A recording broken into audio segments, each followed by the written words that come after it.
오늘은 말씀드린 대로 이제 추수감사 주일입니다. 좀 혹시 에코더 말씀 빼주시기 바랍니다. 오늘 아름다운 찬양으로 또 강단 장식으로 이렇게 준비해 주셨고, 오늘 점심은 이제 각 가정에서 조금씩 준비해서 우리가 만찬으로 이렇게 이제 나누게 됩니다. 이 모든 일에 우리가 수고하신 분들을 생각하시면서 함께 박수로 우리가 서로 격려하도록 하겠습니다. 네, 너무 감사드립니다. 혹시나 찬양하시고 싶은데 나를 안 불러준다 그렇게 생각하지 마시고 언제든지 참석하시면 더 좋아하십니다. 환영식도 해주는데 같이 하시길 바랍니다. 오늘은 추수감사주일입니다. 한국의 공식적인 추수감사주일은 11월 셋째 주일입니다. 근데 오늘은 이제 10월 셋째 주일이죠. 제가 오고 나서 이제 11월 셋째 주일에 보니까 좀 너무 추워요. 날씨가 너무 춥고 이제 다른 행사들을 가지기에 좀 그래가지고 오늘도 이제 그 식사를 하고 난 후에 이제 공무공원 이시아폴리스 쪽에 공무공원 가서 이제 그 한 바퀴 산책할 다른 프로그램 없습니다. 그냥 같이 얘기하면서 한 바퀴 산책할 그런 예정인데 11월 달에 하면 너무 춥더라고요. 추워서 이제 그렇게 보다 10월 달로 올해부터는 10월 달로 이렇게 옮겼습니다. 추수감사절이 어떻게 생겼는가? 뭐 교회 다니시는 분들은 이제 대충 뭐 아실 것입니다. 영국에서 종교박해가 있었고 신앙의 자유를 이제 찾기 위해서 미국으로 건너갔죠. 그 사람들이 건너가면서 많은 사람들이 죽었고 또 이제 정착 원래 살던 곳이 아니기 때문에 그곳에서 사는 거 쉽지 않았습니다. 그렇지만 한 해가 지나면서 하나님께서 그나마 그것을 살아갈 수 있는 그런 추수거리를 주셨습니다. 우리가 생각하기는 매우 많이 주셨다 이렇게 생각하지만 그렇게 많지 않았다고 합니다. 이렇게 나누는 거 보면 지금의 추수감사주일 하는 것처럼 그렇게 많은 것들이 있지 않았답니다. 그럼에도 이제 이 사람들이 감사한 것이죠. 왜 감사한 것입니까? 그러니까 주심에 대한 감사도 있습니다. 주심에 대한 감사도 있지만 그들이 자유롭게 하나님을 예배하고 섬길 수 있는 그러한 삶을 허락해 주심에 대해서 거기에다가 또 필요한 것들을 공급해 주심에 대한 그러한 감사가 있는 것이죠. 그래서 단순히 추수감사주일은 주심에 대한 감사 그것도 있겠지만 신앙생활을 계속해서 이어갈 수 있는 자유롭게 이어갈 수 있는 신앙생활을 할 수 있음의 감사가 이제 추수감사의 본질입니다. 그래서 그러한 전통이 이제 좋은 전통이기 때문에 오늘날 대부분의 교회가 함께 지키고 있는 것입니다. 그래서 성경에는 기록된 절기는 아닙니다. 성경에 뭐 추수감사절이 있는가? 성경에는 이제 기록된 절기가 이제 우리가 6월절 또 성령감리절에 지키는 이제 오순절, 초막절 또 이렇게 있는데 그러한 것들은 이제 이 성경에 기록되어 있지만 추수감사절은 성경에 기록된 절기는 아닙니다. 추수감사주일입니다. 이제 보통 추수감사주일 하면 오늘 찬양을 하면서 그랬는데 이제 올 한 해 우리에게 베풀어 주신 은혜를 또 감사할 것을 우리가 좀 생각하지 않습니까? 여러분 감사 제목을 한번 떠올려 보셨습니까? 찬양을 하면서 어떻습니까?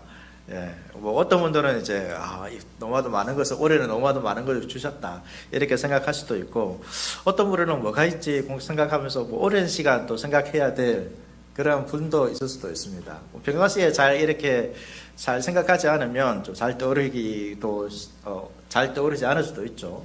또 어떤 분은 정말로 억지스럽게 뭔가 찾아야 될 것 같은 뭐 그런 마음이 들 때도 있습니다.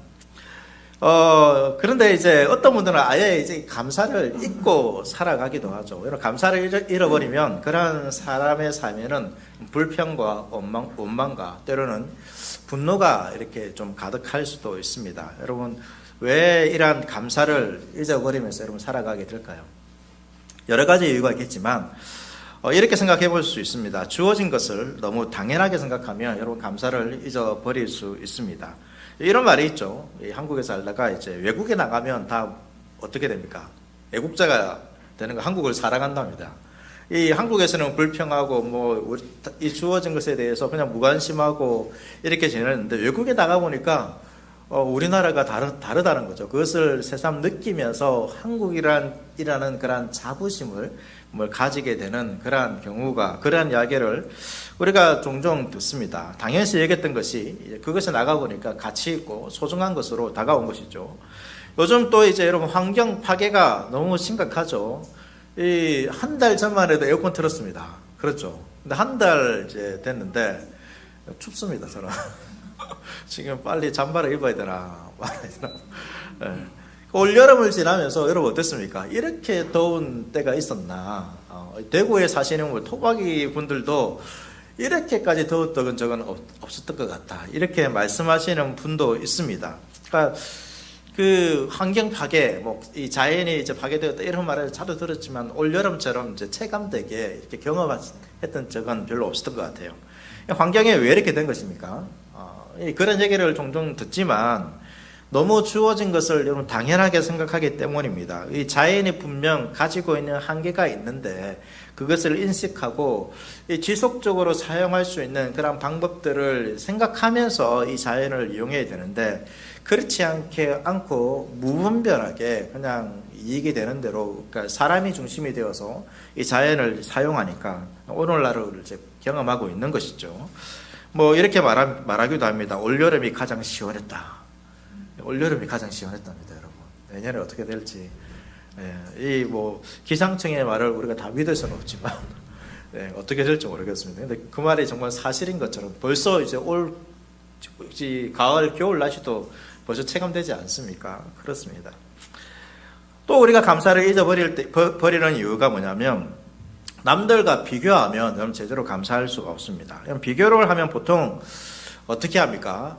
남들과 비교해서 내가 부족한 것을 보잖아요. 부족한 것을 봅니다. 수요일에 제가 말씀드린 것처럼 부자가 자신을 가난하다고 생각합니다.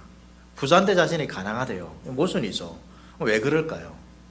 왜 부자가 자신을 가난하다고 생각할까요? 자신이 가지고 있는 것을 생각하는 것이 아니라 자신이 가지고 있지 않는 것을 생각하니까 나는 이거 없어 하니까 부자도 가난하다고 이렇게 생각한다는 것입니다. 이 사회는 이제 모든 것을 좀 비교합니다. 돈만 비교하는 게 아니죠. 외모도 비교하고 능력도 비교하고 자신의 출신 학교 뭐 부모님 자신이 가지고 있는 모든 것을 다 비교합니다. 이렇게 비교했을 때 나는 괜찮다 이런 사람 얼마나 있을까요? 별로 없을 것 같습니다. 비교를 하면. 지금 사회는 그런 것이죠. 자신의 존재를 증명하는데 자기가 가진 것으로 자신의 존재를 증명하려고 하는 것입니다. 학생들에게도 학생이 좋은 학생이냐 안 좋은 학생이냐 뭐 가지고 판단합니까? 너 몇 등이야. 나죠. 1등이면 좋은 학생이고 저 뒤에 있으면 학생이 뭐 착하고 뭐 그런 것도 보긴 하겠지만 별 중요하지 않는 것 같습니다. 이 시대에는. 뭐 청년들한테는 너 어느 회사 다니냐 이런 것이고 차는 못 타고 다니고 있니? 가방 뭐 들고 있니? 뭐 이런 거. 그러니까 자신이 소유하고 있는 것을 가지고 그 사람의 존재를 증명하려고 하는 거죠. 그 사람이 어떤 사람이냐 했을 때 그 사람이 무엇을 가지고 있느냐 이것을 가지고 판단한다는 것입니다. 이렇게 비교하면서 혹시나 남들보다 뛰어난 것도 있겠죠. 뛰어난 것이 있으면 어떻게 합니까? 교만해지고 그렇지 않다 생각하면 어떤 마음이 생기는 거죠? 열등감을 가지면서 살아갑니다. 이렇게 비교하면 여러분 감사할 수 있습니까? 감사할 수 없습니다. 오히려 상대방을 무시하거나 아니면 자신의 인생에 대해서 불평하고 분노하며 살아갈 수밖에 없습니다. 비교함에도 결국은 나에게 주어진 것이 당연하게 여기고 있는 것이죠. 너무 당연하게 이것을 가치 있는 것으로 여기지 않습니다. 사소한 것으로 여기기 때문에 쉽게 비교하고 없는 것을 또 추구하는 그러한 삶을 사는 것입니다. 한 이야기가 있습니다. 어떤 아이가 엄마와 싸우고 가출했습니다. 집 나가면 뭡니까? 집 나가면 고생입니다. 개고생합니다, 여러분. 우리 청소년들, 학생들 잘 들으십시오. 집 나가면 고생입니다. 싸워서 집 나가면 나 잘 살 수 있어 이렇게 갔지만 절대 그렇지 않습니다. 고생입니다. 제가 한번 해봤습니다. 그래도 초등학교 5학년 때인데 한번 해봤는데 막 집이 마음에 나가봤는데 한 1시간 만에 들어왔나 그랬습니다. 그 담대한 마음이 안 생기더라고. 내가 이 집을 떠나서 살 수 있겠다라는 그냥 거리 한 바퀴 도는다. 그것도 힘들어가지고 그냥 들어왔습니다.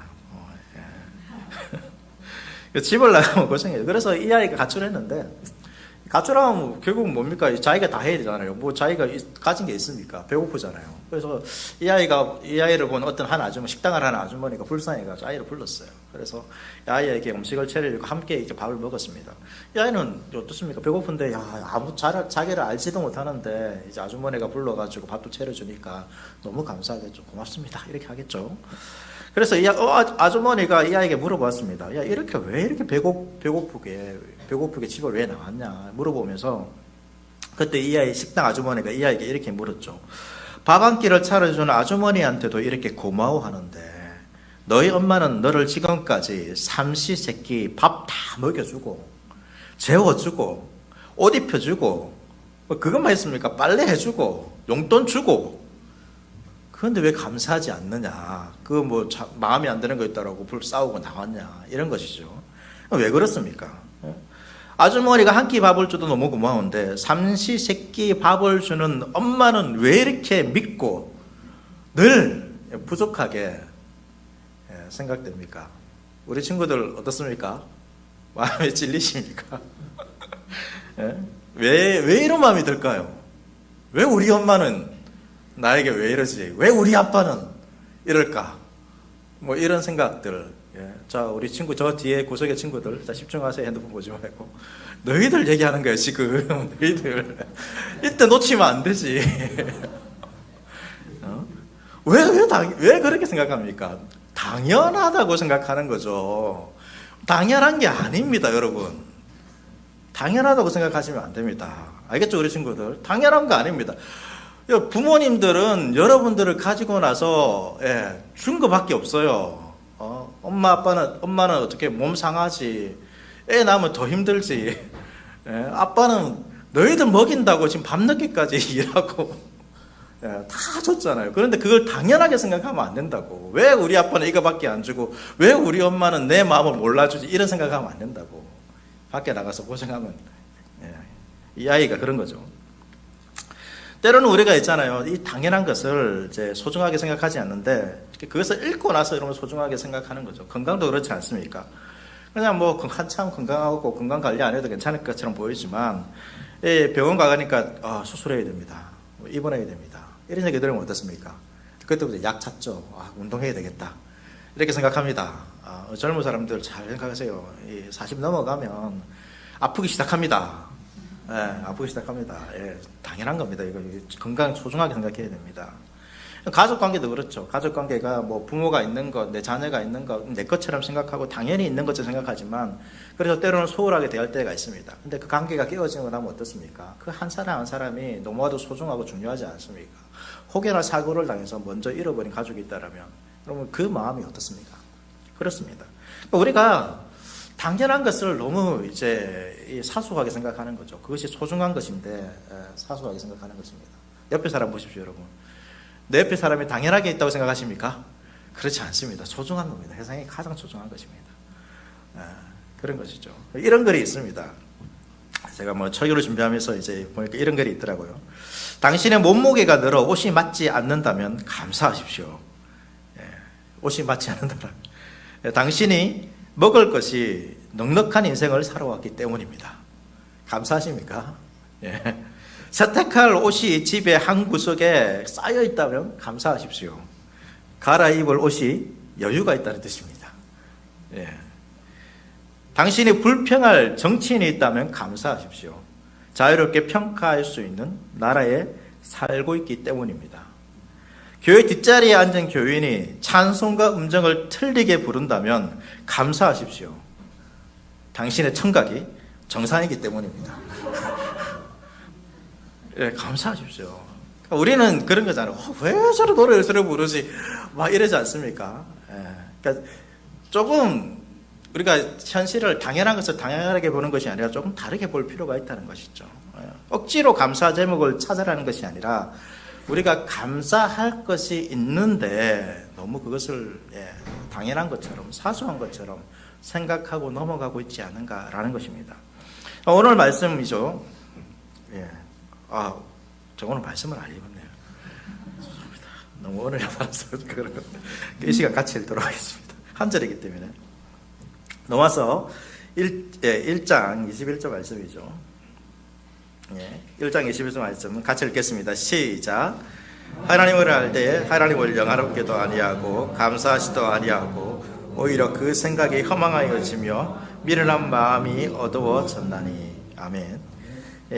넘어와서 1장 말씀 보면 감사에 대한 마음이 있는데, 말씀이 있습니다. 그런데 이 사람들이 믿지 않은 불신자들인데요, 하나님께 감사하지 않습니다. 바울이 뭐라고 말하고 있냐면, 그러니까 믿지 않는 자들, 하나님이 알지 못하는 자들의 특징이 뭐냐면 감사하지 않는다는 것입니다. 하나님을 아는 자들의 반대로 어떤 거죠? 하나님을 아는 자들, 신자들의 특징이 뭐라는 것이죠? 신자들의 특징이 감사라는 것입니다. 감사. 이와 관련된 또 말씀이 있습니다. 이게 로마서 데살로니가전서 5장 18절 말씀 보시면 범사에 감사하라. 이것이 그리스도 예수 안에서 너희를 향하신 하나님의 뜻이니라. 그러니까 이 말씀을 보니까 우리가 불신자일 때는 감사가 없습니다. 그런데 하나님께서 우리를 부르신 뜻이 뭐라는 것입니까? 구원하신 뜻이 감사라는 것입니다. 이 감사하는 삶을 살아가는 것이 하나님께서 우리를 부르신 뜻이라는 것입니다. 우리를 부르셔서 또 점점 바꾸어 가시는 거죠. 바꾸어 가는데 그 삶의 특징이 뭐라는 거죠? 감사라는 것입니다. 우리가 수요일도 이제 여러분 하이데베르크 요리 문화로 하면서 3부로 되어 있습니다. 3부가 이제 우리가 원래 죄인이었고 예수 그리스도의 구속을 통해서 구원받았고 그 구속받은 자의 삶의 특징을 이야기하면서 3부가 감사죠. 그 감사로서 하나님 말씀에 순종하는 것을 이야기하고 있습니다. 하나님 말씀에 순종하는 것은 그러니까 무언가 얻기 위해서 하는 것이 아니라 하나님 앞에서 감사하는 삶의 내용이 바로 십계명의 말씀이라는 것이죠. 그래서 하나님께서 우리를 구원하신 목적이 여러분 감사입니다. 감사. 저와 여러분들이 이제 감사를 해야 되는데 보통 우리가 언제 감사합니까? 언제 감사합니까? 하나님께? 보통 특별한 채워짐이나 특별한 이벤트가 있을 때 감사합니다. 그런데 성경은 오늘 우리가 읽었던 성경이 뭐라고 말하고 있습니까? 성경은 특별한 일이 있을 때만 감사하라고 말하고 있지 않습니다. 범사에 감사하라라고 말하고 있죠. 범사라는 것이 무슨 말입니까? 범사? 모든 것 안에서 모든 일이라는 것입니다. 그래서 모든 특정한 상황이나 조건에 국한되지 않고 모든 순간에 감사하라는 것입니다. 그러니까 신자는 뭔가 특별한 일이 있을 때만 감사하는 자가 아니라 감사할 수 있는 자가 아니라 모든 순간에 감사할 수 있는 자가 되는 것이 하나님께서 우리를 부르신 목적이라는 거죠. 그러니까 주어진 것을 당연하게 생각하지 말고 그것에 대한 감사의 이유가 있다는 것입니다. 그리고 감사하라라는 이 단어도 그냥 한번 어떤 특별한 일 있을 때 주님 감사합니다 이런 단어가 아닙니다. 이 단어는 지속적이고 반복적인 행동을 의미하는 단어입니다. 그래서 우리의 삶이 어떤 삶이 되어야 하는 거죠? 지속적인 감사가 있는 삶이 되는 것, 하나님께서 우리를 향하신 뜻이 그것이라는 것입니다. 범사에 감사하라는 말이 바로 이러한 말씀의 의미가 담겨 있는 것이죠. 예수님께서도 이 땅에서 감사하셨습니다. 여러분 성경을 보면 이제 예수님께서 감사하시는 장면이 있는데 그렇게 많이 나오지는 않습니다. 근데 언제 감사하셨냐면 요한복음 6장 말씀입니다. 6장 11절 말씀 보시면 예수께서 떡을 가져 축사하신 후에 앉아있는 자들에게 나누어 주시고 물고기도 그들에게 원대로 주시니라. 이 말씀에서 여러분 축사되어 있죠. 축사하신. 이 축사라는 단어가 감사하다라는 단어입니다. 감사하다. 이 장면이 이제 오병이어 장면이죠. 지금 예수님께서 물고기 2마리와 보리떡 5개를 두고 지금 감사하고 있습니다. 예수님께서 이 작은 음식이죠. 한 소년의 도시락입니다. 이 도시락을 가지고 이제 감사 기도를 하는 것입니다. 그러니까 예수님께서 감사를 언제 하고 있습니까? 이것을 가지고 많은 사람들을 먹이고 나서 감사한 것이 아닙니다. 뭔가 특별한 이벤트가 벌어지고 나서 감사하신 것이 아니라 그냥 이 일들이 이루어지기 전 이 작은 음식을 들고 먼저 감사하는 것이죠. 여러분 감사가 역사를 낳는 것입니다. 그러니까 오병이어 결과가 감사를 낳는 것이 아니라 감사가 역사를 낳는 것입니다. 이것을 기억하십시오, 여러분. 우리는 하나님께서 뭔가 특별한 이벤트, 특별한 일들을 하시면 내가 감사해야 돼. 그렇게 감사거리를 찾으니까 어떻습니까? 마치 감사할 거리가 없죠. 그렇지 않다는 것입니다. 또 다른 이제 감사를 하는 장면이 있는데요. 우리가 이 설교에 성찬식을 합니다. 이 성찬이 예수님께서 제정하신 것이죠. 성찬이 이제 마태복음 26장 26절과 20절 말씀 보시면 그들이 먹을 때 예수께서 떡을 가지사 축사하시고 떼어 제자들에게 주시며 이르시되 받아서 먹으라 이것은 내 몸이니라 하시고 또 잔을 가지사 감사 기도하시고 그들에게 주시며 이르시되 너희가 다 이것을 마시라. 여기서도 이제 축복하시고 뒤에는 잔을 가지고 감사 기도하시고 같은 것입니다. 감사하신 것입니다. 감사 기도하시고 나누어 주신 것이죠. 예수님께서 지금 대단한 것을 가지고 감사하고 있습니까? 그렇지 않죠. 일상적이고 평범한 떡입니다. 그 떡과 포도주를 가지고 지금 감사하고 있는 것입니다. 그리고 그렇게 감사하신 후에 예수님께서 주어진 길을 걸어가신 거죠. 감사함으로 주께 순종했을 때 뭐가 나타나는 것입니까? 하나님의 역사가, 구원의 능력이 나타난다는 것을 보여주고 있습니다. 바울도 이렇게 말합니다. 빌립보서 4장 6절 말씀 보시면 아무것도 염려하지 말고 다만 모든 일에 기도와 간구로 너희 구할 것을 감사함으로 하나님께 아뢰라. 그러니까 바울이 이제 감사함으로 하나님께 아뢰라라고 기도하라고 말하고 있으면서 뭐라고 말하고 있습니까? 그러니까 구하고 이루어졌기 때문에 감사하라고 지금 말하고 있지 않습니다. 먼저 감사하라는 거죠. 그러니까 성경은 항상 감사가 먼저라는 것입니다. 신자에게 감사가 먼저입니다. 그렇기 때문에 어떻게 보면 여러분 우리가 감사할 것이 없습니다라는 이 말은 신자에게 맞지 않는 것이죠. 우리 모두는 여러분 감사할 수 있는 사람들입니다. 왜 그렇습니까? 하나님께서 먼저 우리를 감사할 수 있는 존재로 바꾸어 주셨기 때문입니다. 그리고 감사하고 믿고 기도할 수 있는 그 하나님이 계시기 때문이죠. 뭔가 이루어지기 때문이 아니라 우리가 이제 감사할 수 있는 존재로, 미래에 대해 염려와 근심하는 존재가 아니라 감사할 수 있는 존재로 바꾸어 주셨고, 그리고 그 이유가, 근본적인 이유가 우리의 기도의 대상이 되시는, 우리를 구원해 주신 그 하나님이 있기 때문에 미리 감사하고 기도하라는 것입니다. 하나님의 다스림과 우리를 향하신 그분의 사랑을 신뢰할 때에 우리가 뭐 할 수 있습니까? 먼저 감사하고 기도할 수 있는 것이죠. 이렇게 감사하고 기도할 때 어떻게 됩니까? 빌립보서 4장 7절 말씀입니다. 같이 읽도록 하겠습니다. 4장 7절 시작. 그리하면 모든 지약에 뛰어난 하나님의 평강이 그리스도 예수 안에서 너희 마음과 생각을 지키시리라. 하나님의 평강이 있는 것이죠. 하나님의 평강이 언제 있는 것입니까? 기도한 그 내용이 응답될 때 있는 것이 아니라 감사함으로 기도하면 평강이 있다는 것입니다. 세상과 원리가 다르죠. 세상은 어떻습니까? 내가 바라는 것이 이루어지실 때에 나의 삶에 어떤 평강이 있다고 생각하지만 성경은 그렇지 않다는 것입니다. 그것이 이루어지지 않았음에도 감사함으로 기도할 때에 하나님께서 우리의 마음에 무엇을 주는 거죠? 그 기도의 내용이 응답되지 않았음에도 우리의 마음에 평강이 있다는 것입니다. 이것이 하나님께서 우리에게 주시는 은혜입니다. 이것이 감사의 능력이기도 합니다. 우리가 하나님을 부를 때 하나님 어떤 분이라고 부르십니까? 많은 분들이 이렇게 부르죠. 하나님은 은혜가 풍성하신 분이십니다. 이렇게 부릅니다. 그런데 여러분 이 은혜라는 단어와 감사라는 이 단어의 어원이 같습니다. 같은 데서 출발합니다. 그러니까 우리가 하나님을 향하여서 은혜가 풍성하신 분이십니다 라고 고백한다면 다른 말로는 어떻게 말하는 것입니까? 우리는 항상 감사할 것이 많습니다 라고 고백하는 것과 같은 것입니다. 이 단어가 서로 상충되면 안 됩니다. 하나님은 은혜로우신데 우리는 감사할 것이 없다. 말이 안 됩니다. 모순입니다. 감사할 것이 없다라는 말은 결국 무슨 말입니까? 하나님은 은혜롭지 않습니다. 라는 것과 같은 말입니다. 은혜가 풍성하지 않은 분이죠. 우리가 하나님께서 주신 것을 너무 당연하게 생각할 때 우리가 하나님의 은혜를 잊어버리게 됩니다. 말씀드린 것처럼. 은혜라는 말도 무슨 말입니까? 은혜라는 말도 여러분 받을 자격이 없는 자들에게 주어지는 것이 은혜입니다. 받을 자격이 없습니다. 하나님께서 은혜로우신 분이십니다. 우리에게 주신 모든 것이 다 무엇입니까? 은혜입니다. 이 말은 뭐냐면 하나님께서 우리에게 주신 것 중에서 여러분 당연한 것이 있다는 것입니까? 당연한 것이 없습니다. 하나님 당연히 주셔야죠. 하나님 내 삶에 당연히 이거 있어야죠. 이런 것이 없다라는 것입니다. 은혜라 우리가 하나님께서 나에게 주신 거 은혜입니다라고 고백할 때, 하나님은 은혜가 풍성하십니다라고 고백할 때, 그 말은 내가 받아야 될 당연한 것이 없다라는 것입니다. 우리는 받을 자격이 없고 하나님께 요구할 자격도 없습니다.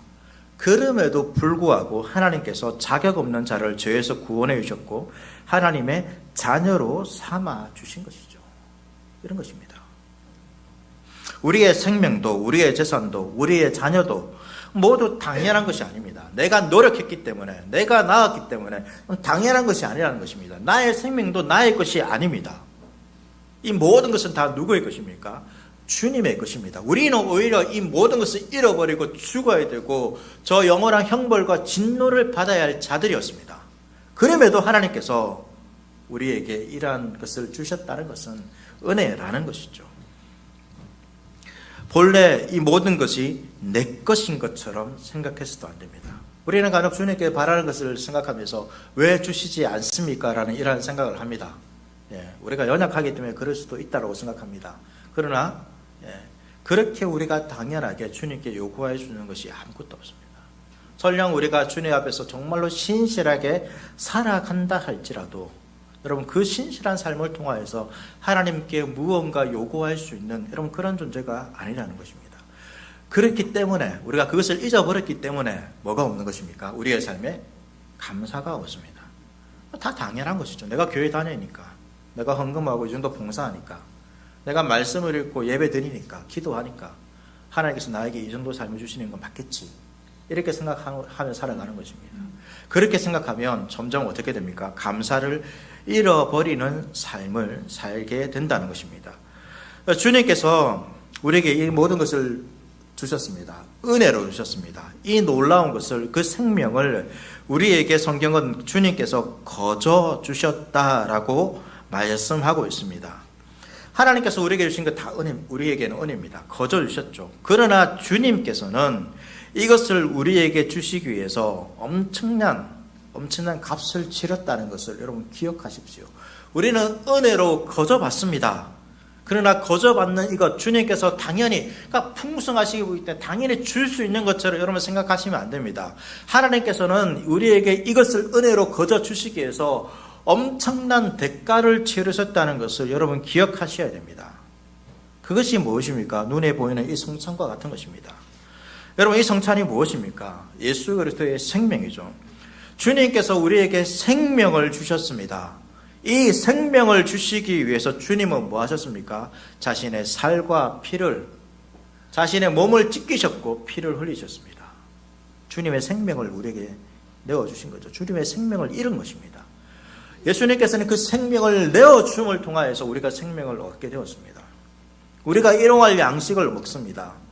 우리가 일용할 양식을 먹기 위해서 주님께서는 뭐 하셨습니까? 자신의 부요함을 다 잃어버리셨습니다.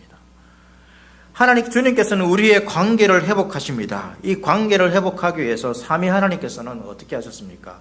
예수님께서는 그 삼위 하나님과의 그 친밀한 관계 가운데서 여러분 끊어주셨습니다. 그것이 얼마나 고통스러운지 여러분 아십니까? 주님은 우리를 다시 이 저 영원한 지옥 가운데서 하늘로 올리시기 위해서 예수님께서는 뭐 하셨습니까? 하늘에서 이 땅으로 내려오셨습니다. 우리가 거저 얻게 된 마치 당연한 것처럼 생각하는 이것을 주님께서 우리에게 주시기 위해서 주님은 뭐 하셨습니까? 다 내어놓으셨고 잃어버리신 것입니다. 그렇게 주님의 잃어버리심을 통하여서 우리가 채워지는 거죠. 우리의 자녀도 마찬가지입니다. 자녀들이 왜 채워집니까? 자녀들이 옷을 어떻게 입게 됩니까? 부모가 채워주는 것입니다. 부모가 부모의 것을 자기 것으로 생각하지 않고 자녀에게 내어주었기 때문에 자녀가 얻게 되는 것이죠.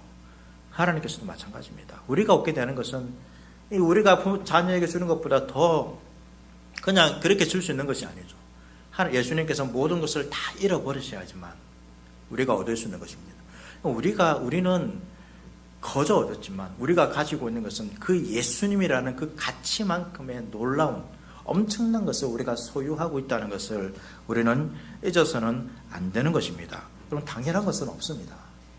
당연한 것을 이 모든 것을 당연한 것처럼 생각하게 되면 감사를 잊어버리게 된다는 것을 기억하고 우리에게 주어진 모든 것, 여러분 주님의 은혜라는 그러한 고백과 감사함 가운데 하나님께서 우리를 부르신 뜻이 감사라는 것을 기억하고 그 감사함으로 하루하루를 특별한 날에만 특별한 일들이 이루어질 때만 아니라 오늘 이 하루 이 순간을 살아가는 모든 것에 대해서 여러분 감사함으로 살아갈 수 있는 저와 여러분 될 수 있기를 바라겠습니다. 이 시간 이 찬양 부르고 함께 우리가 기도했으면 좋겠습니다. 여러분 은혜라는 찬양입니다. 우리 많이 불러왔죠. 이 가사를 대충 아실 것입니다.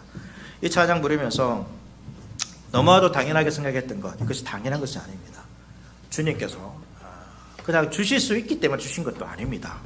그분의 희생함으로 우리에게 주어진 모든 것은 그분의 희생함으로 우리에게 주어졌다는 것을 기억하면서 우리가 감사하며 우리가 찬양하고 기도하도록 하겠습니다.